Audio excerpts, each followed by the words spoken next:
চলতি বছরের মাধ্যমিক স্কুল সার্টিফিকেট ও সমমানের পরীক্ষার ফলাফল প্রকাশ উদ্বোধন করবেন শিক্ষামন্ত্রী ডক্টর আ.ন.ম এহসানুল হক মিলন। সোমবার সকাল 10টায় শিক্ষা মন্ত্রণালয়ের সম্মেলন কক্ষে ফলাফল উদ্বোধন অনুষ্ঠিত হবে। অনুষ্ঠানে সব শিক্ষা বোর্ডের চেয়ারম্যান শিক্ষামন্ত্রীর কাছে পরীক্ষার ফল হস্তান্তর করবেন।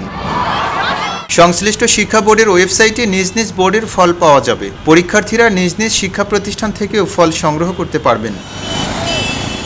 মুঠোফোনে SMS এর মাধ্যমেও ফল জানা যাবে। এজন্য মেসেজ অপশনে গিয়ে প্রথমে SS লিখে স্পেস দিয়ে বোর্ডের নামের প্রথম 3 অক্ষর, এরপর স্পেস দিয়ে রোল নম্বর এবং আরেকটি স্পেস দিয়ে পরীক্ষার বছর লিখে 16140 নম্বরে পাঠাতে হবে। ফিরতি SMS এ পরীক্ষার ফল জানিয়ে দেওয়া হবে। ফল পুনর্নিরীক্ষণের জন্য আগামী 11 আগস্ট থেকে আবেদন করা যাবে। আবেদন গ্রহণ চলবে 17 আগস্ট পর্যন্ত।